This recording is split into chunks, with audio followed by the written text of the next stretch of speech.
Hello students, welcome to lecture 7 of user-defined methods. So today we are going to do a very important concept of function overloading. Here we are going to understand the definition part of function overloading, what exactly is function overloading. And we also did the 4 Java principles, that is encapsulation, abstraction, inheritance, and polymorphism. So now we will understand how this polymorphism is actually implemented in Java. The practical way of implementing polymorphism in Java is through function overloading, right? And we will also see how the compiler differentiates between overloaded functions. So all this we are going to understand in today's class. So let's begin with the definition of function overloading. So as per the definition, function overloading is the process of having 2 or more functions within a class with same function name but different parameter list, right? For example, if you have a class overload having overloaded function, for example, public, static, void, and calc. Okay, it accepts a parameter, say int n, and you write some coding in that. And the second method is public, static, void, calc, and it accepts a character as an argument. So the meaning of this definition is having same function name. The function names will remain same, but the parameter declaration, parameter list will vary, right? So this is an example of function overloading. So as the definition goes, let's once again understand the definition. The process of having same function name but different parameter list is called function overloading. For example, we are computing area of different figures. So the task performed is more or less similar, but the figures or the shapes are different. It could be a square, triangle, and rectangle. So we can do such questions with the help of function overloading, where the function name will remain same, but parameter list will differ depending on your program, right? So here, if you have same function name, like here the function signature, this is also called function signature. Now you will see the function signature is similar. Suppose I make it int, here also int. If instead of char, if I write here int x, now the function signature of both is exactly same. The function name is same, right? The number of parameters are also common in both the function, and the data type is also common. So in such case, compiler will not be able to differentiate in order to call an appropriate function. Therefore, whenever we are using function overloading, we should take care of the following things in order to have clarity for the compiler, right? So you will consider the number of parameters, data type of parameters, and the order of parameters. So the compiler will check all these 3 in order to call an appropriate function, right? So in case your methods have same number of parameters, so obviously when it is single parameter, the order doesn't come into picture. And the data type is also common. So here it will create a problem for compiler. Compiler will not be able to distinguish between the 2 methods, right? The coding part may be varying from this to this, but so to avoid such confusion, what you can do is You can take the second one as either float or double, but not int, right? So the compiler differentiates between the overloaded functions considering number of parameters, order of parameters, and the data type of parameter, right? Yes. So let's understand this through an example. One second. The example is written here.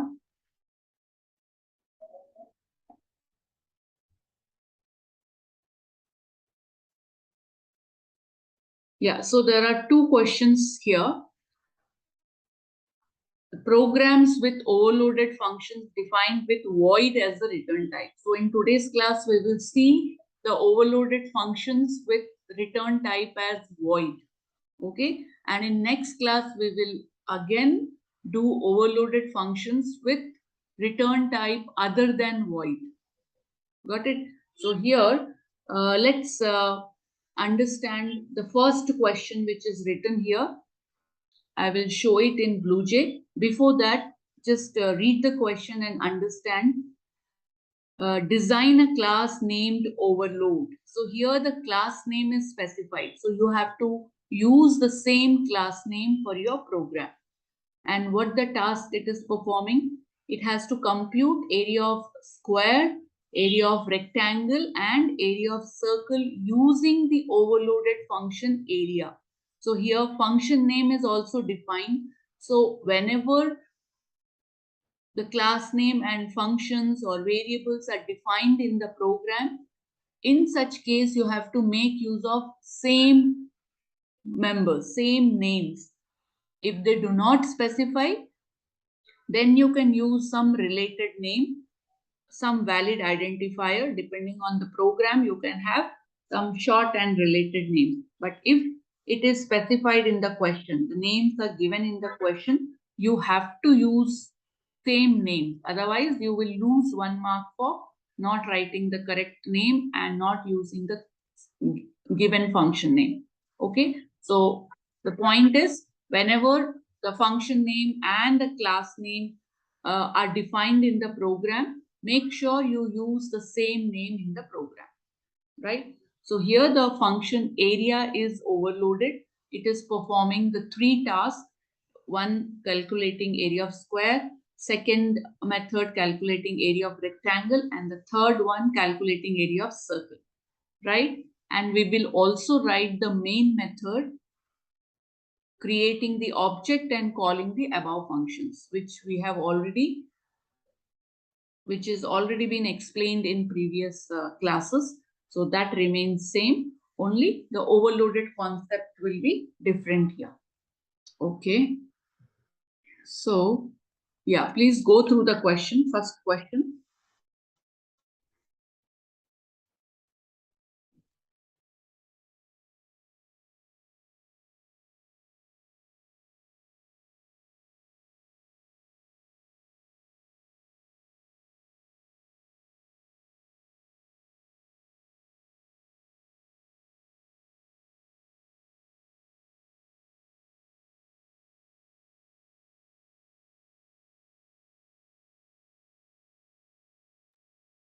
Yes, so this is your program. The program which you have seen in that exercise is written over here. So let's understand the question practically. Now, the class name was given as overload. So I'm using the same class name. And the first method here is to calculate area of square. So it goes public static void area, and it is accepting the single parameter, that is the side, which you require for calculating the area of square. Fine.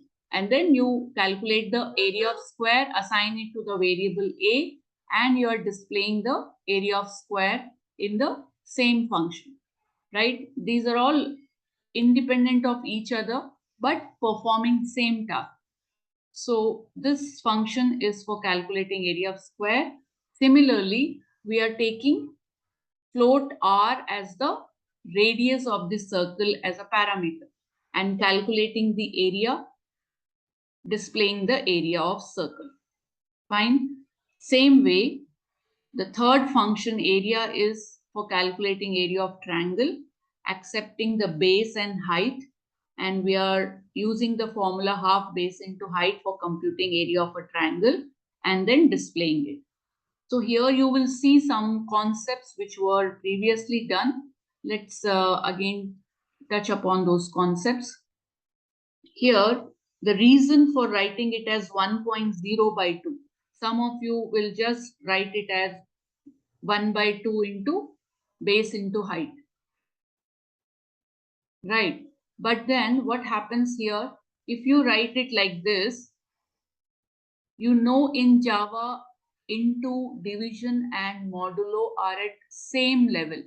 So whichever operator appear first has to be executed first. Therefore, here slash, the division is appearing first.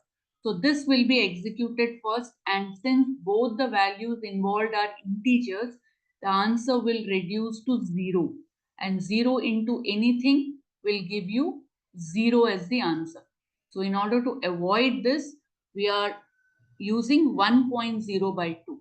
So if we use 1.0 by 2, the answer will not reduce to 0, but it will become 0.5. Because this is double and int, so answer will be in higher data type 0.5. Whereas here 1 and 2 both are integers, so answer also will be an integer. So whenever your numerator is less than denominator, make sure to consider this concept. You can even write it as base into height into 1 by 2. This also is similar, but then that it will solve your problem of the 0, because the numerator will be greater than 2, so it will not reduce to 0. So that is something you need to remember. And here I'm using a as a local variable. Therefore, it is defined every time. You're declaring it each time you're using. So this a is a local variable in this program. If you want, you can even take it once. You can just declare it in the beginning once. And if you do this, then you don't have to declare it again and again. Then you are making use of common variable a, the instance variable a each time.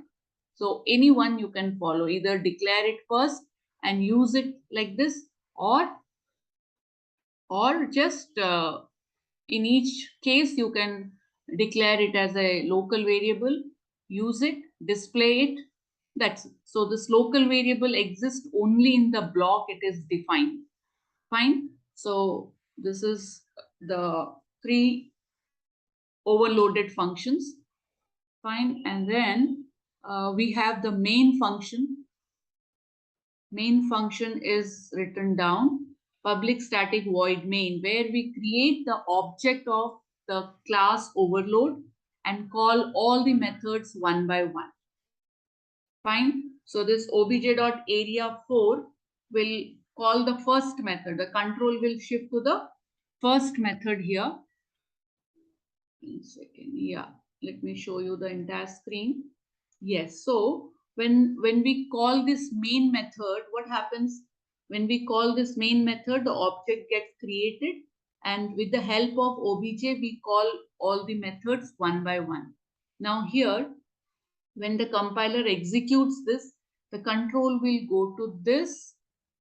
S will receive the actual parameter or argument 4, and then this becomes 4 into 4, which is 16, and it will display output as area of square is equal to 16. And here it ends. Therefore, the control comes back to the next line here, right? And now this will execute. So when the compiler calls the method, it will check for the data type here. Since both of the methods are using single parameter, so and the function name remains same for all the methods. So the compiler is left with the only one thing, that is the data type. So this data type decides which function has to be called. So this will shift control. This matches with the second overloaded function. Here it's float, so it is exactly matching. Therefore, this method will be called and it will execute it 22 by 7 into 3.5 into 3.5. Whatever is the value assigned to A and display. So it will display area of circle is equal to, now since I didn't calculate, it will give some double value. And finally, there is another method obj.area. Now here there are two parameters of type int. Now the compiler will search for the function signature here and it will match with this one. Therefore, the control will come to this. B and H will receive 10 and 20. 10, 20 are arguments or actual parameter. B and H are the formal parameters or parameters that receive actual parameter. And then 1 by 2 into 10 into 20 will be 100. And it will display area of triangle is equal to,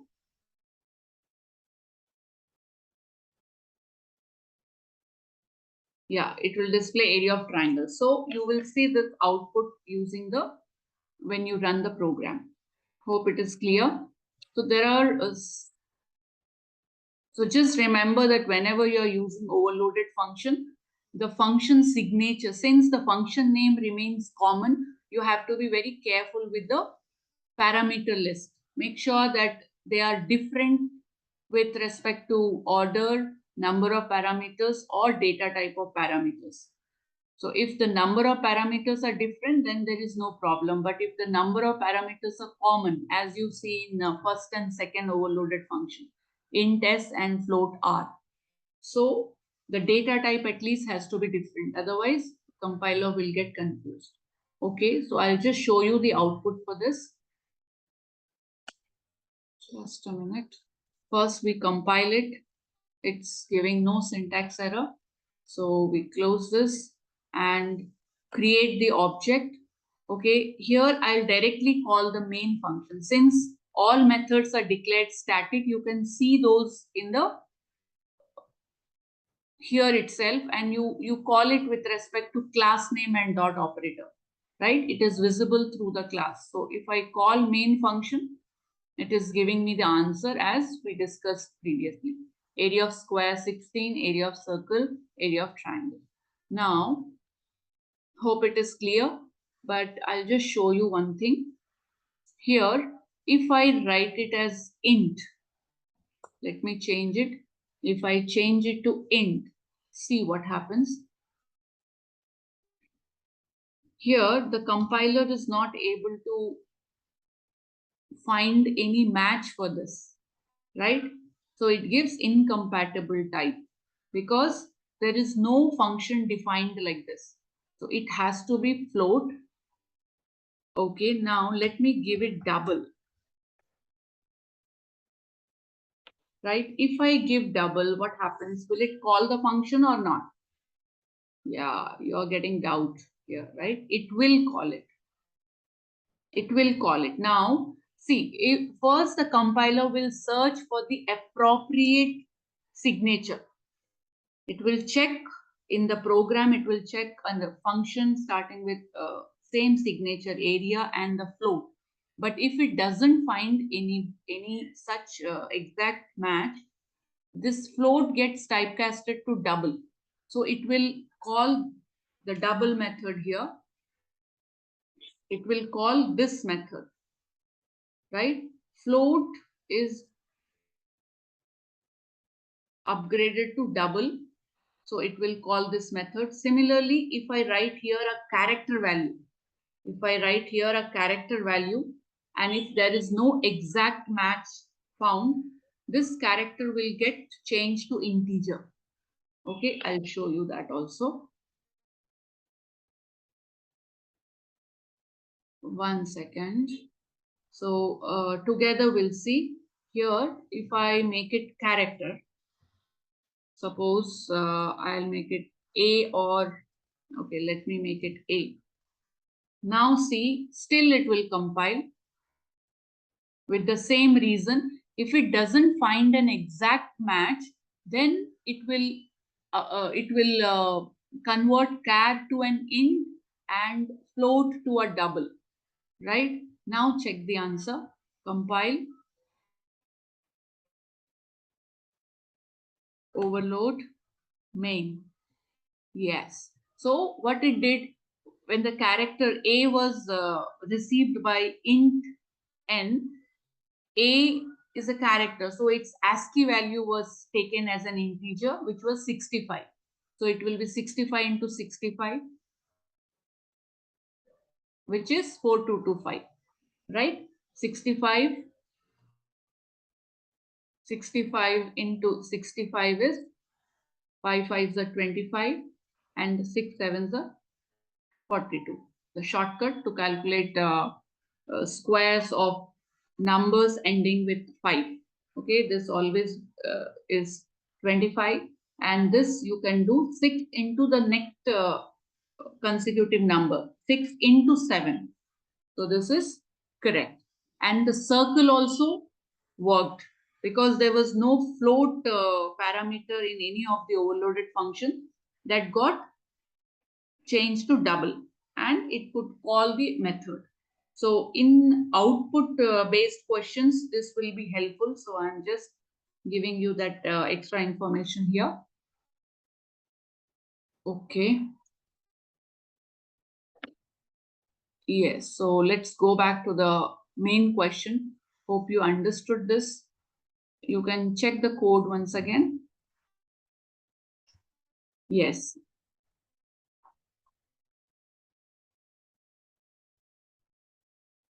Int s double r, but then when there is no need, you have to do it normally. But I just showed you, like, in case it is given in write the outputs and all, you should be able to do that.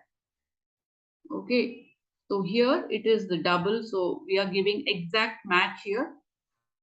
Okay, if I, yes, see, with the same concept, suppose I give 2 here, then it will not be able to, because there is already a method with int. So both the time it will call area of square method only. Okay, so only when it doesn't find an exact match, it will check whether for char int and for float double, it will be able to call. Okay.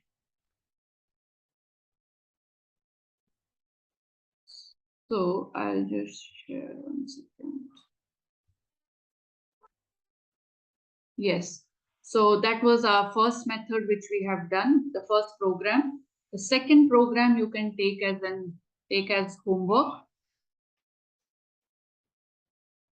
You have to do it in same manner. Design a class named overload to compute volume of cube, cuboid, and sphere using the overloaded function VOL, and also write the main. So you know the formula for cube, right? It's s to the power 3. Cuboid is the L into B into H, and sphere is 4 by 3 pi. Pi you can take as a constant, pi r cube, right? Pi is a constant 3.14, so you can directly take 3.14. And for calculating cubes, you can just do s into s into s. Like POW function, you need not use. Only when it is a very bigger value, a to the power b, or some higher value, go for POW function. Okay, so please practice this in BlueJ. In case of any doubts, we can clarify it in the doubt session. Please do attend those live classes. It will be helpful, and keep practicing this. Okay, so with this, we come to the end of today's class. Hope you understood function overloading. Please practice the homework. Thank you.